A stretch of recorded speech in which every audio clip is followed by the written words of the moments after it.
안녕하십니까. 제로원 김창입니다. 오늘은 2024년 9월 1일이고요. 지금 현재 새벽 2시 35분입니다. 이 화면에 나오는 이런 병을 클라인 바틀이라고 그러는데요. 클라인 병. 이런 거를 컴퓨터 화면에 어떻게 그릴까요? 제가 거기에 대해서 며칠 동안 생각했고요. 위상수학을 공부하면서 이런 거를 어떻게 그리는지 알아냈습니다. 이거를 컴퓨터 화면에 그리려고 그러면 이 공면, 클라인 바틀의 공면을 데이터 구조로 나타내야 되잖아요. 이런 거를 데이터 구조로 나타내려면 위상수학을 이해해야 합니다. 이거는 사람 몸인데요. 이런 거를 컴퓨터 화면에 그리려면 이 사람의 신체를 데이터 구조로 나타낼 수 있어야 하는데요.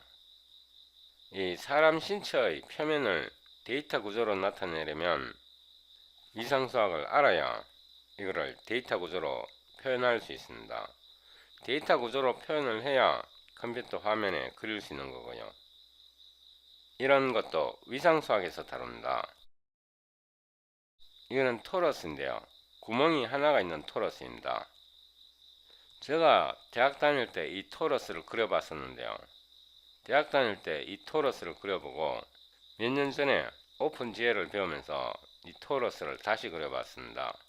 이 토러스 그리는 건 비교적 간단해요. 이거는 두 번만 절개하면 됩니다.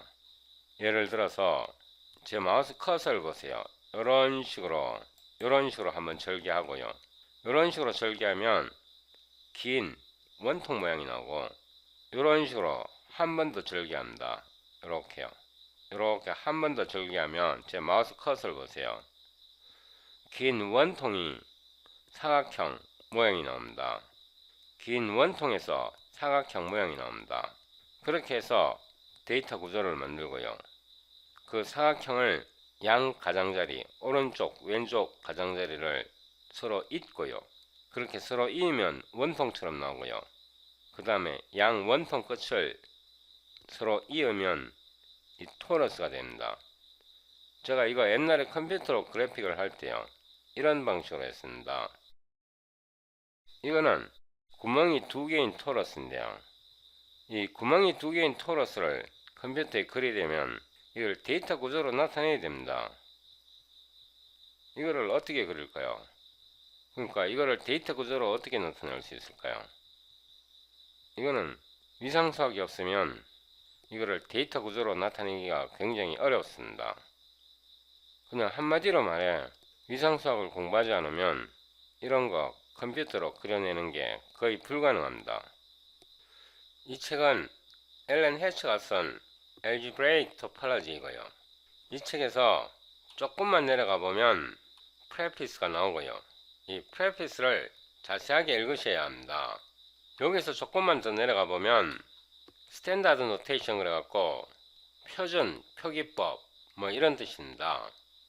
여기에 나오는 표준 표기법을 완벽하게 이해해야 하는데요. 이해하는 것은 수학의 출발점이고요. 처음에는 이해도 잘 안되지만 표준 표기법을 이해하는 것은 수학의 출발점이고 이런 표기법이 익숙해지면 더 많은 것을 배울 수 있습니다. 이 표기법은 앞으로 동영상을 진행해 나가면서 여러 번 반복해서 설명드릴 거고요. 여기서 조금만 더 내려가 보면 챕터 0이 나오고요.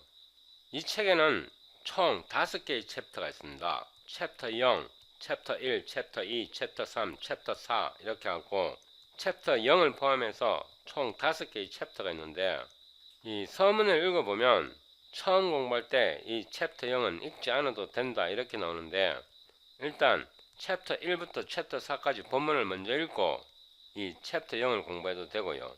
그거는 보통 일반적인 사람들이 공부하는 방식이고 저 같은 경우는 챕터 0을 먼저 읽습니다. 챕터 0을 먼저 읽으면 이해 안 되는 부분이 많은데요. 이해 안 되는 부분은 굉장히 좋은 겁니다. 처음 읽을 때 이해 안 되는 부분은 머릿속에 굉장히 오래 남고요. 본문을 읽어 나가면서 이해 안 되던 부분이 점점점 명확하게 와닿을 거거든요. 그래서 공부할 때는 내가 뭘 모르는지부터, 그러니까 내가 뭘 배워야 하는지부터 먼저 확인하는 게 훨씬 더 유리합니다.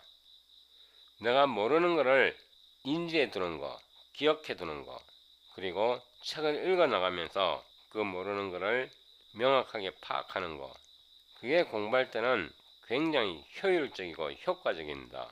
여기서 이 앞부분은 읽어 보시고요. 이 앞부분은 별로 어렵지 않으니까 나중에 제가 한 번 더 설명드리겠지만 이 앞부분은 여러분이 직접 읽어 보시고요. 여기에서 조금 더 내려가 보면 cell complexes 그래갖고 이 페이지가 나옵니다. 오늘, 내일 또는 며칠 동안 요 알고리즘을 자세하게 설명해 드립니다. 요게 알고리즘입니다. 여기에 보면 A natural generalization of this to construct a space by the following procedure 이렇게 하고 다음 절차에 따라 공간을 구성하는 자연적으로 일반화시키는 거다 이런 뜻인데요. 그래서 여기에 나온 이 절차에 따라 공간을 구성하는 방법입니다. 그러니까 이게 알고리즘이고요. 이게 획기적으로 작동합니다. 그러니까 수학적 귀납법에 해당합니다. 이 알고리즘을 이용해서 굉장히 많은 기하학적 물체를 구성할 수 있는데요. 기하학적 공간을 만들어낼 수 있는데요. 제가 앞부분에서 설명한 게 이 토러스입니다. 이 토러스를 여기 화살표처럼 이 B쪽으로 한번 자르고 요 A쪽으로 이렇게 한번 자르면 이런 사각형이 나오고요. A와 B를 붙이고 B와 B를 서로 접합하면 이런 토러스가 나온다. 구멍이 하나인 토러스가 나오고요. 여기는 구멍이 두 개인 토러스입니다. 이 구멍이 두 개인 토러스도 A와 C 서로 마주보는 변을 접합하고 C와 A 서로 마주보는 변을 접합하고 D와 B 서로 마주보는 변을 접합하면 이런 토러스가 나옵니다. 구멍이 두 개인 토러스를 만들 수 있습니다. 구멍이 세 개인 토러스도 같은 방식입니다. 이 경우에는 오리엔터블 서피스, 그러니까 앞과 뒤를 구분할 수 있는 그런 공면인 경우고요. 앞과 뒤를 구분할 수 없는 클라인 바틀 경우에는 동일한 알고리즘을 사용하는데 여기에 나오는 식 중에 다른 식을 사용해야 합니다. 이 알고리즘은 오리엔터블 서피스, 그러니까 안쪽과 바깥쪽을 구분할 수 있는 그런 공면이고요. 안쪽과 바깥쪽을 구분할 수 없는 난 오리엔터블 서피스는 여기서 식만 조금 변형해 주면 됩니다. 예를 들면 이 구멍이 두 개인 토러스, 이 구도 오리엔터블 서피스에 해당하고요. 이 구멍이 하나인 타원체도 오리엔터블 서피스에 해당하고요. 제가 앞 동영상에서 설명한 이런 메비우스 띠랑 클라인 바틀 이런 거는 앞면과 뒷면 또는 안쪽 면과 바깥쪽 면을 결정할 수 없는 난 오리엔터블 서피스에 해당합니다. 이런 것도 위상수학에서 데이터 구조를 어떻게 만드는지 어떻게 그리는지 이 위상수학 책에서 알려줍니다. 그래서 위상수학은 수학을 공부한다든가 물리학을 공부한다든가 컴퓨터 그래픽을 공부하는 사람은 반드시 한번 올바르게 공부해야 합니다. 제가 해왔던 큰 착각 중에 하나가요. Differential Geometry, Irving Krejci, Differential Geometry of Curves and Surfaces, Manfredo Carmo,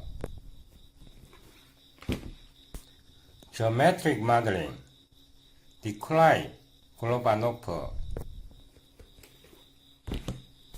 Differential Geometry, 마틴 리프시체 이런 책을 가지고 공부를 하면 복잡한 공면을 그릴 수 있다고 착각을 했었는데요. 이런 책들은 공면상에서 데이터를 어떻게 계산하는 것을 알려줍니다. 그렇게 데이터를 계산해도 그걸 데이터 구조로 만들어내지 못하면요, 컴퓨터 상에서 못 그려냅니다. 이런 책은 데이터를 생성할 수는 있지만 그 데이터를 데이터 구조로 만들어내지 못하고요. 여기에 이 위상수학을 배워야 그 데이터 구조를 컴퓨터에서 컴퓨터 알고리즘으로 만들어낼 수 있습니다. 이번 동영상부터 몇 개의 동영상에 걸쳐 셀 컴플렉시즈 이 부분을 설명드리는데요. 이번 동영상에서는 여기까지 설명드리고요. 여기에 구체적인 알고리즘은 여기에 있는데요. 이거 이해하는 게 만만치 않습니다. 처음에는 전체적인 그림을 그리고요. 여기에서 자세한 부분은 이 뒤에 나오는 내용을 다 읽으셔야 합니다. 여기 example 01부터 해서 example 02, example 03, example 04, real projective and spacer, example 05, example 06, complex projective and spacer 이 부분을 다 읽어야 앞에 나온 내용을 이해할 수 있습니다. 예를 들어서 이 단락에서 characteristic map, 이 characteristic map을 설명하고 있는데요. 이 characteristic map을 이해를 해야 여기 앞에 설명된 이 알고리즘을 이해할 수 있습니다. 다시 말해 셀 컴플렉시즈를 확실하게 이해하려면 챕터 01에 있는 내용을 다 이해하셔야 이거를 이해할 수 있습니다. 제가 전에 동영상을 촬영할 때요, 이 토러스, 구멍이 하나인 토러스를 한 번만 그릴 수 있으면 나머지도 다 그릴 수 있다고 말씀드렸는데요. 그때 설명이 반은 맞고 반은 틀렸습니다. 구멍이 하나인 토러스는 비교적 단순하게 계산할 수 있는데요. 구멍이 2개인 토러스, 구멍이 3개인 토러스 이런 거는 위상수학이 없으면, 그러니까 위상수학을 모르면 접근하기가 굉장히 어렵습니다.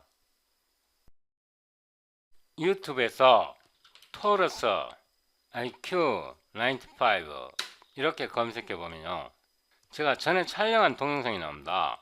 꼭 한 번만 그려보면 다른 모든 것도 그릴 수 있는데 참으로 아쉽다 이런 설명이 있고요. 여기에 내려가 보면 더 많은 설명이 있습니다. 여기에서 꼭지점을 계산을 하는데요, 이 꼭지점을 계산하는 방법이 있습니다.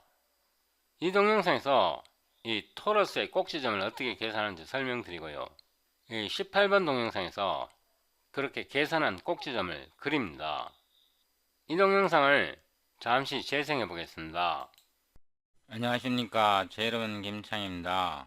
오늘은 2022년 3월 8일이고요. 지금 현재 오후 10시 8분입니다. 3월 9일이 선거일 맞죠? 여러분 사전투표 하셨습니까? 저는 아직 투표 안 했는데요. 이 동영상 찍고 나면 새벽이 될 테고 내일 아침에 가서 투표하고 올 생각입니다. 또 이 동영상에서 여기에 보면 PDF 컴퓨터 그래픽스 기초원 이론 해설 이 링크를 클릭해 보면요, 압축 파일이 내려오는데 이 압축 파일을 풀어보면요, 이렇게 풀어보면 이 속에 PDF가 하나 들어있는데요, 제가 이전 동영상에서 설명했던 그림이 이렇게 PDF로 나타나 있습니다. 멋지지 않습니까? 멋지죠, 그죠? 이 식을 그대로 이용할 거니까요, 이걸 꼭 다운로드 받으시고, 또 30번 동영상 있어요. 30번 동영상에서 OpenGL Math GLM 라이브러리를 다운로드해서 설치했는데요, 이 라이브러리를 설치하지 않으셨다면 30번 동영상을 시청하시고 꼭 설치하셔야 따라올 수 있습니다. 아래로 내려가서 소스코드 다운로드 섹션에서요, 이 링크를 클릭하여 이전 소스 코드를 다운로드 하시고요, Show in Folder에서 압축을 푸시고요, 폴더 이름을 32입니다. 32 토러스 이렇게 바꾸고요. 이거를 복사해서 작업 폴더에 붙여놓고요. 이렇게 빌드가 되어서 실행이 되어야 합니다. 여기에 보면요, 이 메시지가 나와 있는데 이 부분은 제가 삭제를 하고요.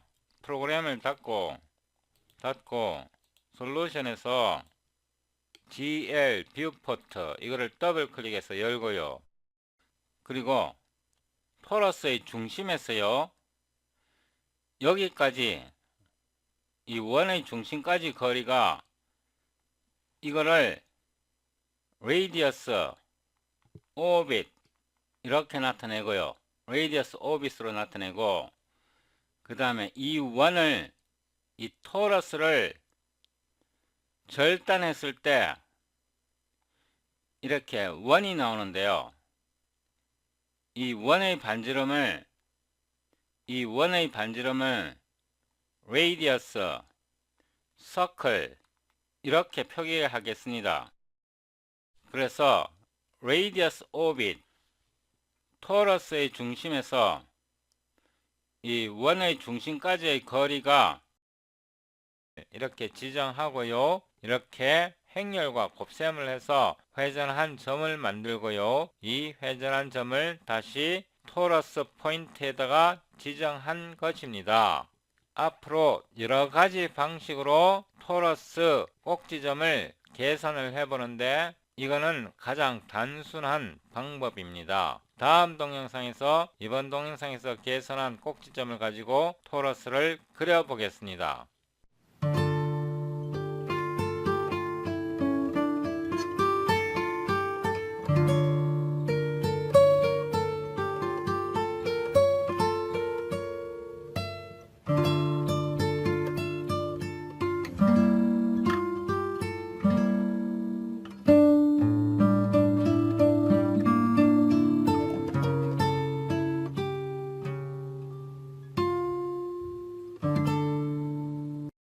이 동영상에서요, 타원의 꼭지점을 계산하고요.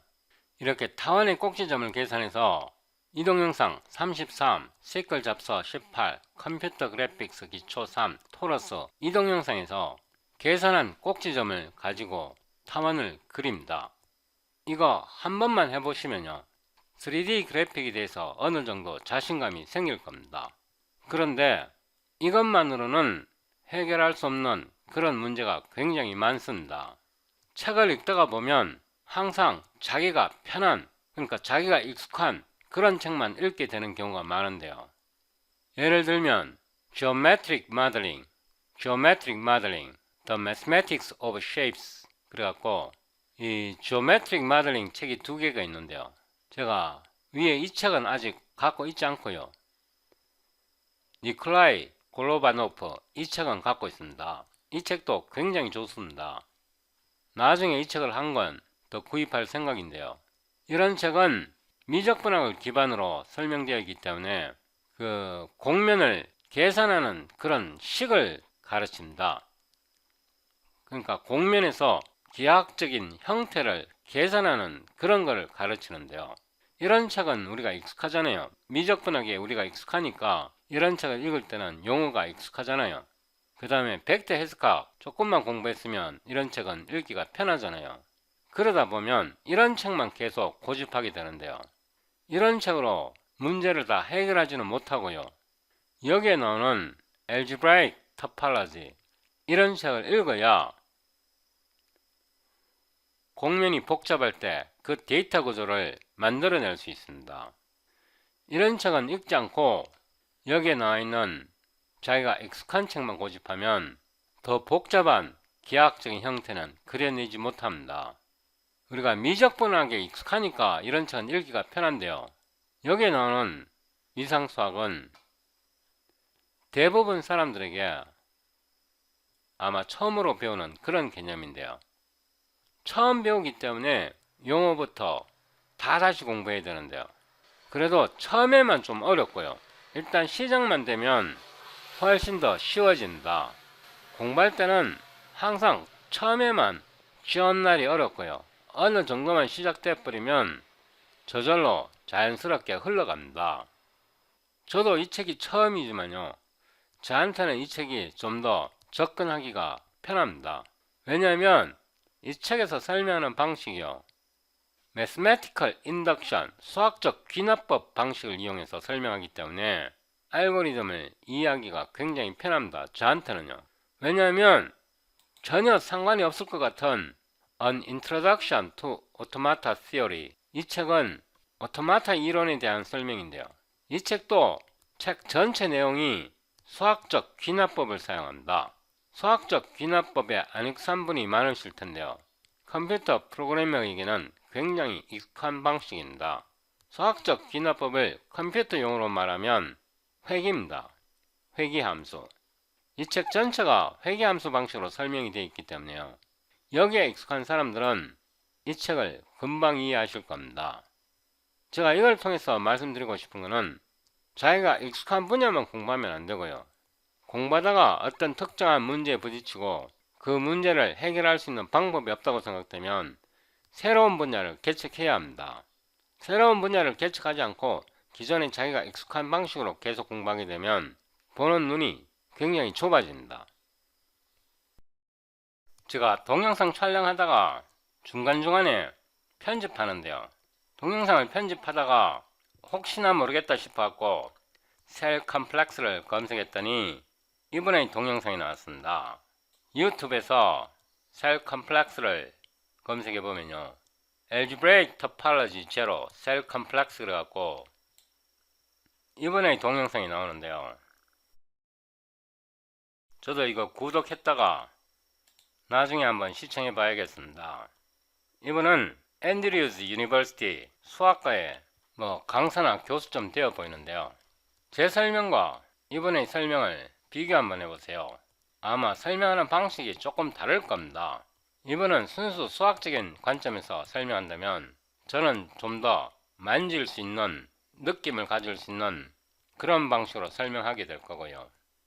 똑같은 책, 똑같은 이론을 가지고 공부를 하지만 저의 접근 방식과 이분의 접근 방식은 조금 다를 겁니다. 제가 이전 동영상에서 카이는 꼭, 마, 모, 더, 면, 투, 마, 투, 지 이 식의 올럭 캐릭터리스틱 방정식이라고 말씀드렸고요. 이 식은 오리엔터블 서피스 방향을 결정할 수 있는 그런 공면에 적용할 수 있다고 말씀드렸는데요.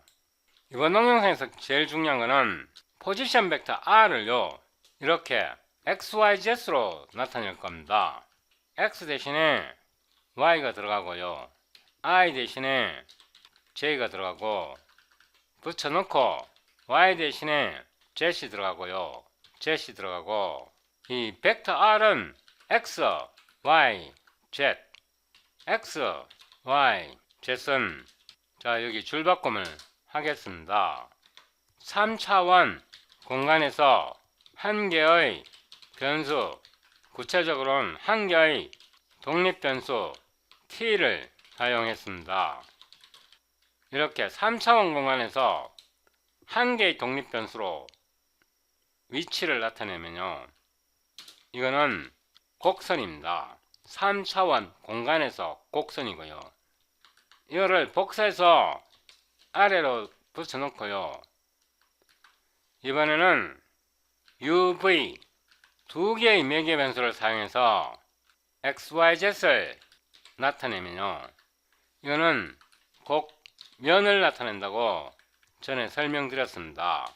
곡선은 커브이고요. 곡면은 서피스입니다. 그러니까 3차원 공간에서 파라미터 하나 t를 사용해서 3차원 위치 벡터를 만들면 그거는 곡선을 나타내는 방정식이고요. 3차원 공간에서 두 개의 독립된 파라미터를 사용하면 곡면을 기술하고요. 이 XYZ은 3차원 공간에서 두 개의 독립변수 UV를 사용하면 곡면이 됩니다. 그러니까 곡선을 나타낼 때는 1차이고요. 곡면을 나타낼 때는 2차입니다. 그래서 한 개의 독립변수를 사용할 때는 1차고요.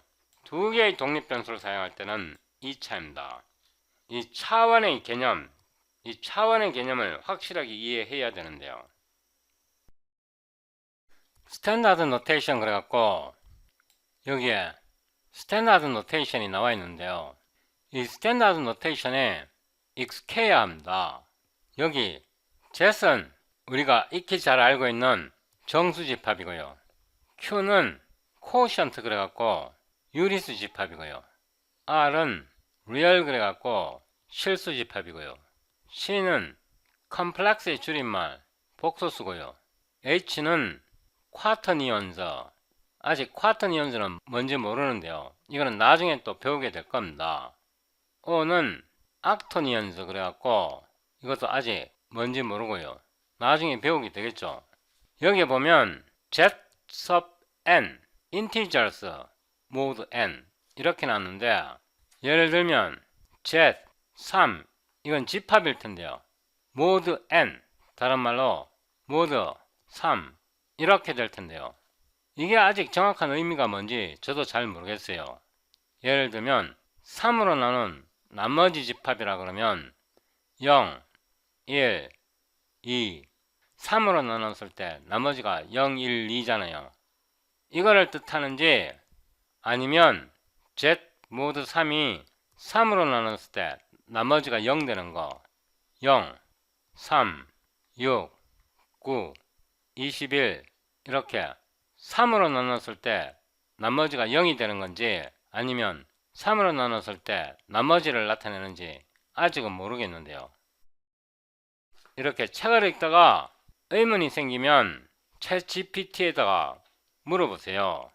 What is the set of integers mod 3 as standard notations in the algebraic topology by Allen Hatcher?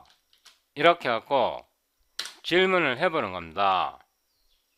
그랬더니 이렇게 나타내거나 이렇게 나타낸다 그러고 예시로 0, 1, 2 다시 말해서 3으로 나눠서 나머지 집합을 나타내네요. 그죠? 이렇게 확인을 해보면 이게 정답이라는 것을 바로 확인할 수 있습니다. 책을 읽을 때요. 내용을 빼먹고 읽으면 안 돼요. 이 책이 560페이지인데요. 이 글 쓴 사람이 중요하지 않다고 생각하면 책에 쓰지 않습니다. 그러니까 이런 책에 들어있는 내용을 빠짐없이 꼼꼼하게 차근차근 읽으셔야 합니다. 천천히 차근차근 읽는 게 대충 읽는 것보다 훨씬 더 효율적이고 효과적입니다. 여기에서 제가 일단 이런 건 다 지우고요. 여기 Rn은요 n-dimensional Euclidean space, 예를 들어서 R3은 집합으로 나타내면 X, Y, Z 3차원이고요. 여기서 X, Y, Z은 실수 집합입니다. 그래서 R3라는 것은 3차원 유클리드 공간입니다. 유클리디안 스페이스를 나타내고요. N은 n차원 n 스페이스 복소수 3차원 공간을 나타내고요. 특히 R0, C0는 엘리먼트가 한 개입니다. 원소가 0인 하나밖에 없는 제로 디멘셔널 벡터 스페이스라고 부르고요. 제가 나머지를 다시 지우고 I는 인터벌의 약자고요. S는 스피어의 약자고요. D는 디스크의 약자이고요. 인터벌은 닫힌 인터벌입니다. 0에서 1까지 클로즈드 인터벌이고요. 스피어는 S, N 이렇게 나타내면 N차원 9 스피어입니다. D는 디스크이고요. D에 이렇게 하면 여기 식에 보면 유니트 디스크와 볼로 되어 있습니다. 그러니까 이거는 반지름이 1인 디스크이고요. 디스크란 거는 속이 꽉 채워져 있다는 뜻입니다. 이렇게 속이 채워져 있으면 디스크이고요. 속이 채워져 있지 않으면, 반지름이 1일 때 속이 채워져 있지 않으면 이거는 서클이라고 부릅니다. 스피어와 디스크의 차이를 제가 간단히 말씀드리겠는데요. S2는요, R3, 3차원 좌표계에서 구면입니다. 이게 왜 구면이냐 그러면요, 일단 차수가 2고요. 두 개의 독립변수 XY를 사용하기 때문에 구면을 나타냅니다. 왜냐하면 the unit sphere in Rn 플러스 1이잖아요. 3차원 공간에서 n이 2라고 하면, 이 n이 요 n이라고 하면 n 플러스 1은 n 플러스 1입니다. 제가 이걸 지우고 다시 설명드릴게요. 여기서 말을 잘 읽으셔야 합니다. 잘 읽으셔야 하고요. 이 말을 빼먹기 때문에 이해를 못하는 겁니다. N은 유니트 스피어 in Rn 더하기 1 이렇게 되어 있잖아요. 그러니까 S2라면 R3에 있는 단위 9, 단위 9, 유니트 스피어이고요. 단위 9이고, 2라는 것은 면을 뜻합니다. 그래서 단위 9면이 되는 겁니다. 여기에 보면 all points of distance 1 from origin, 3차원에서 원점으로부터 거리가 1인 모든 점은 면입니다. 면. 그냥 면이 아니고 동그랗게 생긴 면이고요. 그 다음에 여기에서 DN은 유니트 디스크와 볼 in Rn, 다시 말해서 D2가 되면 두 개의 독립변수를 쓴다는 뜻이고요. 두 개의 독립변수를 쓴다는 것은 면입니다. 면.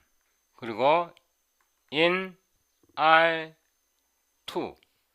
여기서 보면 DN은 유니트 디스크와 볼 in Rn, Rn은 2차원 평면입니다. 그래서 D는 all points of distance less than or equal to 1 from the origin. 이걸 지우고 다시 설명하면요, 원점에서 거리가 1보다 작거나 같은, 그러니까 디스크에서 이 반지름이 1이고요. 이게 다 채워져 있고요. 채워져 있고, 이 디스크의 경계선, 이 경계선이 포함되어 있습니다. 여기 등호가 있잖아요. 등호가 있는 거는 이 디스크가 단위 면이고 단위면이고, 바운더리가 이 단위면에 포함되어 있으니까 닫힌 단위면, 다시 말해서 디스크를 단위면이라고 부릅니다. 반지름이 1은 디스크를 단위 디스크라고 부릅니다. 지금 화면이 좀 튀어버렸는데요. 이런 내용을 확실히 이해하셔야 하고요. 이거를 지우고 두 가지만 더 설명드리겠습니다. 제가 최근 며칠 동안 위상수학을 공부하면서 굉장히 많은 걸 깨달았는데요.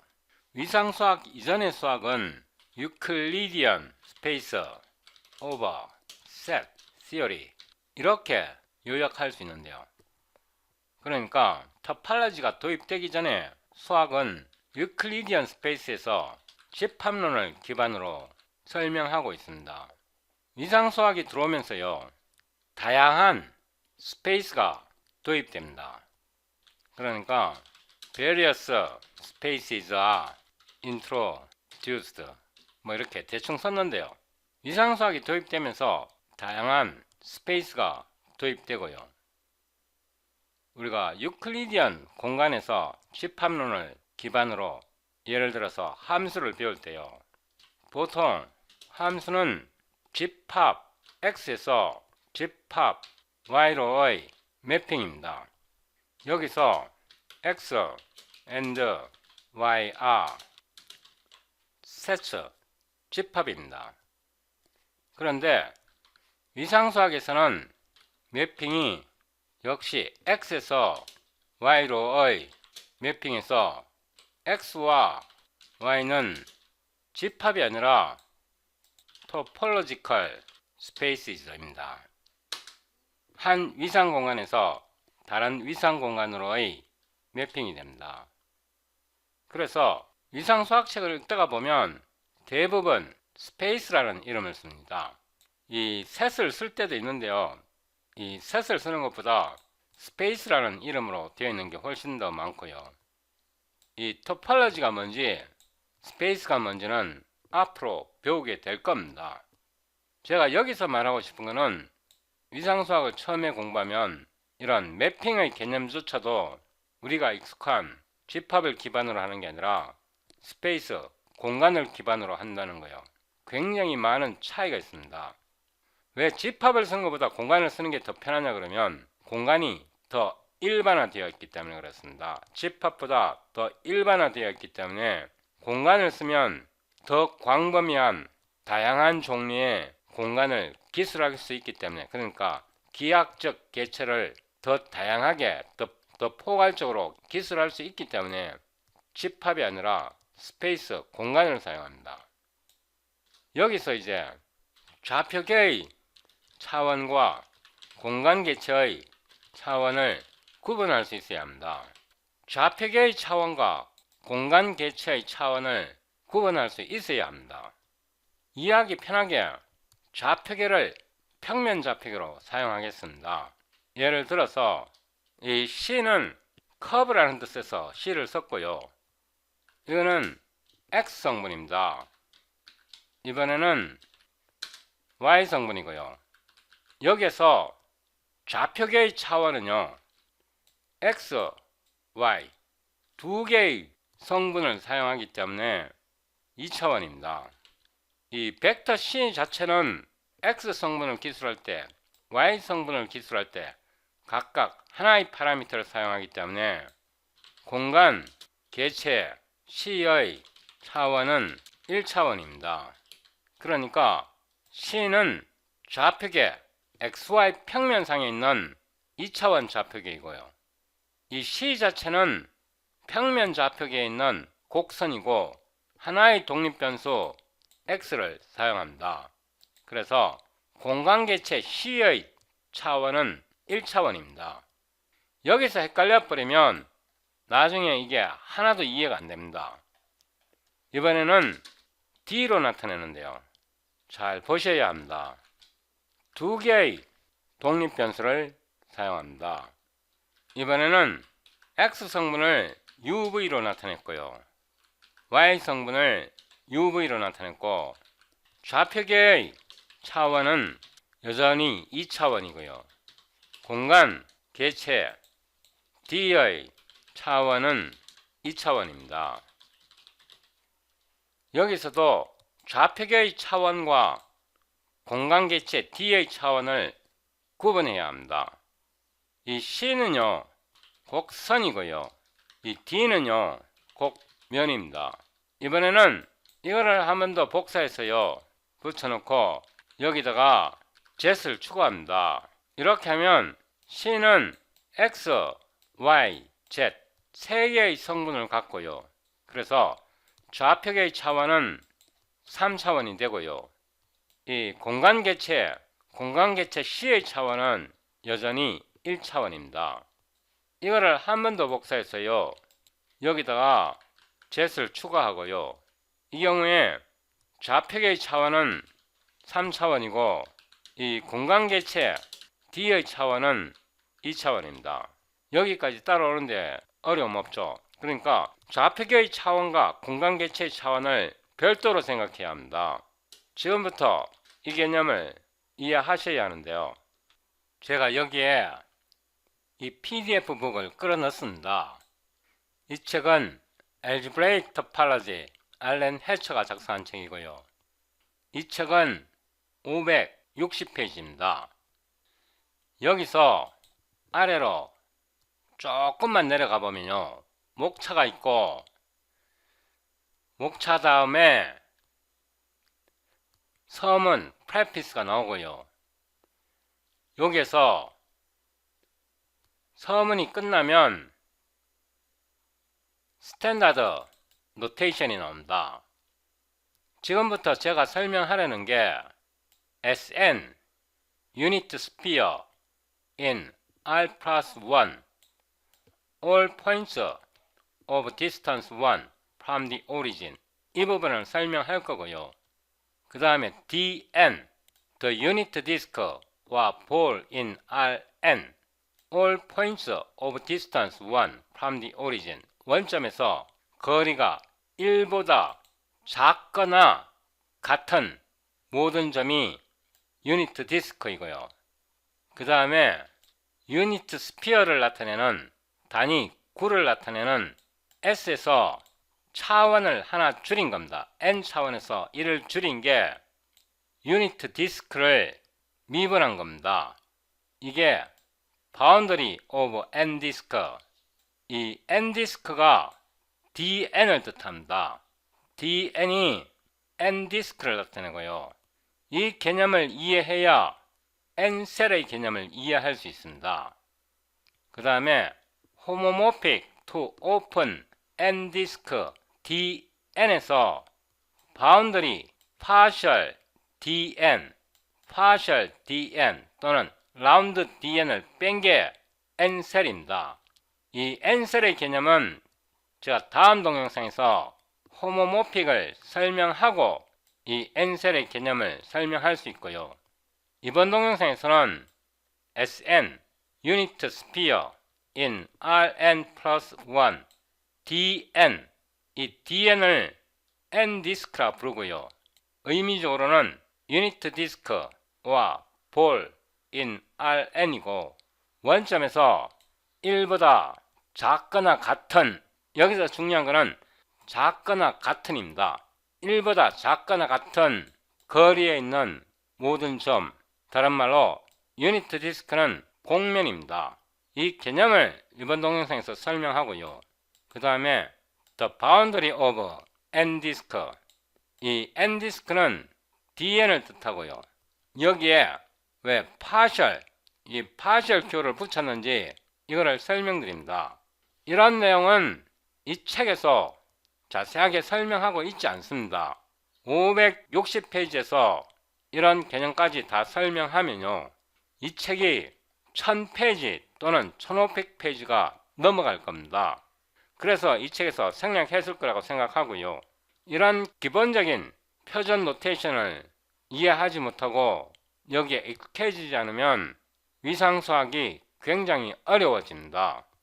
이거를 옆으로 나란히 나타내고요. 일단 이거를 아래로 복사해 옵니다. D는 X, Y, Z 3차원 공간입니다. 좌표계의 차원이 3차원 공간이고요.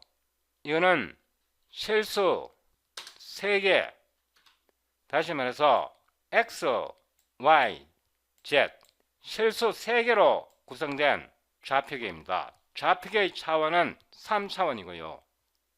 이 D를 9로 바꿉니다. D를 9로 바꿨고요. 이 9는요, U, V, U, V, U, V 두 개의 파라미터를 사용합니다. 그래서 공면 S는 공간개체 대신에 위상 공간으로 바꾸고요. D 대신에 S를 쓰고요. S의 차원은 2차원이고 제가 여기에 위치를 좀 줄이고요. 이거는 이렇게 표현합니다. 여기에서 식을 보면요, SN은 Rn 더하기 1입니다. 다시 말해서 S2는 R3, 다른 말로 R2 더하기 1 상의 유니트 스피어가 되고요. 여기에서 all points of distance 1 from the origin이니까 이거의 절대값은 1이란 뜻입니다. 그래서 Rn 플러스 1과 Sn, S2와 R2 플러스 1 이 관계를 명확하게 이해했고요. 이 R에서 2 더하기 1은 좌표계의 차원이고요. 이 S2는 위상공간 S의 차원이 2차원이라는 뜻입니다. 그래서 이거는 원점이 중심이고 반지름이 1인 공면, 즉 9입니다. 제가 여기 칸을 좀 줄이고요. 공간의 개체가 새로운 위상 공간을 만들었습니다. 제가 여기다가 2를 갖다 붙이겠습니다. 이번에는 DN, the unit disk와 ball in Rn, all points of distance is less than 와 equal to 1 from the origin. 이 부분을 설명합니다. 여기에서 이 부분을 붙여넣고요. S자리에다가 D로 모두 바꿉니다. 그래서 S2 대신에 D를 쓰고요. 여기서도 S2 대신에 D를 쓰고 여기서 S2 대신에 D를 쓰고요. S2 절대값 대신에 D를 쓰고 여기에서 보면 유니트 디스크는 소까지 채워진 겁니다. 왜냐하면 1보다 작거나 같기 때문에 이 등호가 아니고 less, equal 이 기호를 써야 하고요. 그 다음에 디스크가 되려면 평면상에 있어야 합니다. 그래서 DN, RN이 같아야 합니다. 잘 보세요. DN, D2는 두 개의 파라미터를 쓰고요. 지금 현재 좌표계는 3차원 R3를 사용합니다.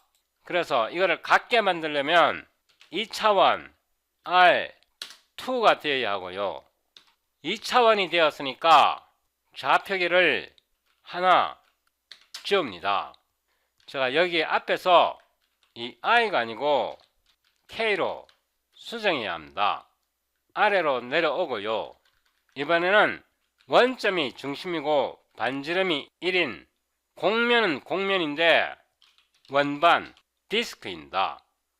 이 경우에 XY 좌표 평면상에 있기 때문에 평면 원반이라고 수정하겠습니다. 그리고 D는 파라미터 UV 두 개를 받고요. 좌표계는 2차원 R2 상에 있기 때문에 D2와 R2는 같아야 하고요. R2 상의 유니트 디스크입니다. 지금까지 잘 따라오셨으니까 제가 여기에 데마케이션을 하나 하고요. 이거를 복사해서 여기다 붙여놓고요. 여기다가 줄바꿈을 하나 더 넣겠습니다. S2는 원점이 중심이고 반지름이 1인 공면, 즉 단위 9입니다. D2는 원점이 중심이고 반지름이 1인 평면, 원반, 즉 단위, 원반, 유니트 디스크이고요. 지금부터는 테두리를 정의합니다. 제가 이거를 위로 가져왔고요. 여기에서 이 부분을 설명합니다. 이거를 위로 좀 올리고요. 아래로 내려가고 여기에서 partial D의 N은 S의 N 마이너스 1 이 식은 여기에서 왔습니다. 이거는 위로 조금 올라가 보면요. SN은 R, N 플러스 1입니다. 그래서 R, 요게요, 요 부분이요, 요렇게 되고요. 요거를 정리하면 R, N이 됩니다. N 자리에다가 2를 대입합니다. 이거는 N2가 되고요. 이거는 S1이 되고, 이거는 R2가 되는데요. 이 관계를 확실히 이해하셔야 합니다. 여기서 partial dn은요, boundary of n디스크입니다. 이 n디스크는 dn을 뜻하고요.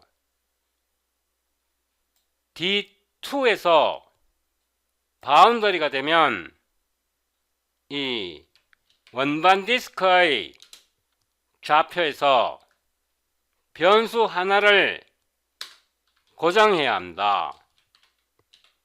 U를 지금 고정한 겁니다. 또는 U 대신에 V를 고정해도 됩니다. 이 경우에는 U를 U0로 고정한 거고요. 이 경우에는 V를 V0로 고정했습니다. 다시 말해서 D2를 파셜 하게 되면 공면에서 U를 고정하거나 V를 고정하면 이거는 곡선이 됩니다. 다시 말해 테두리, 다른 말로 바운더리가 됩니다.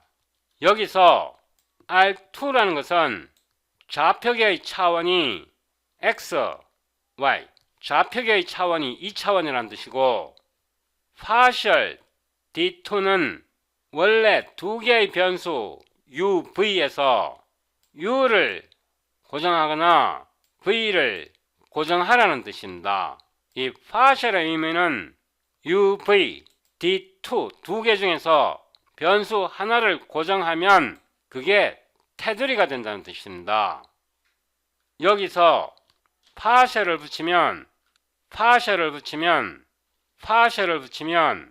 원점이 중심이고 반지름이 1인 단위 원, 즉 곡선으로 바뀌고요. partial D2의 차원은 1차원입니다. 이거는 1차원이 됩니다. 왜냐하면 두 개의 파라미터 UV 중에서 하나를 고정했기 때문에 이거의 차원은 1차원이 되어야 하고요. 좌표계의 차원은 2차원입니다. 이 개념을 헷갈리면 안 되고요. 여기서 R2 상의 유니트 서클이고요. 이게 유니트 서클이 되려면 partial D2는 1이 되어야 합니다. 이 식에서요, partial을 떼면 이게 맞아요. 이게 맞는데 partial을 갖다 붙이면 두 파라미터 UV 중에 하나를 고정시켜야 합니다. 아래로 내려와서 U를 고정시키겠습니다. 두 파라미터 중에 하나를 고정시켜야 이게 곡선, 즉 단위 원이 될 수 있고요.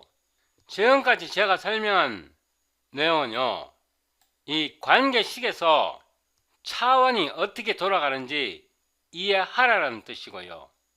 이거를 좀 더 엄밀하게 원처럼 식이 보이도록 하려면 이 식을 아래로 가져와서 U 대신에 로를 쓰고요.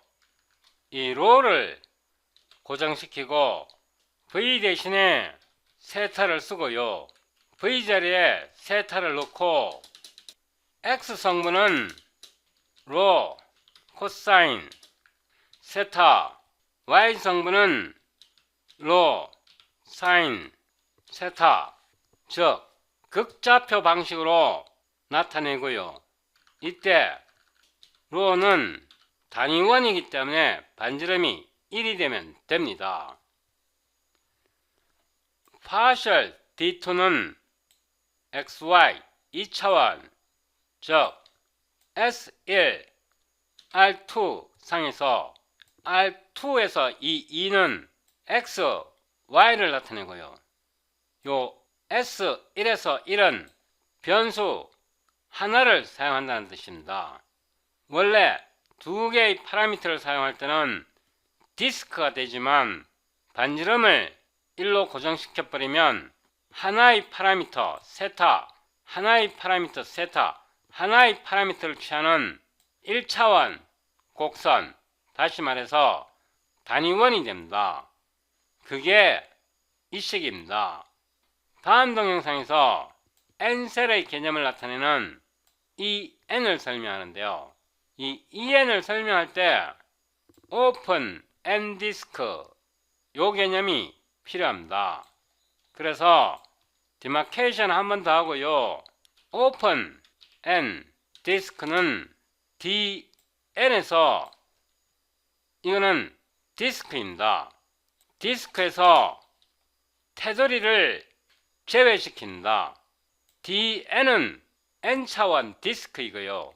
이 n차원 디스크에서 테두리를 뜻하는 partial dn을 제외시켜버리면 테두리, 바운더리가 없어지기 때문에 오픈 되는 겁니다. 오픈 n 디스크가 되는 겁니다. 이 부분을 확실히 이해시키기 위해서 제가 이 앞에 나오는 부분을 장황하게 설명했던 거고요. 다음 동영상에서 n셀의 개념을 설명합니다.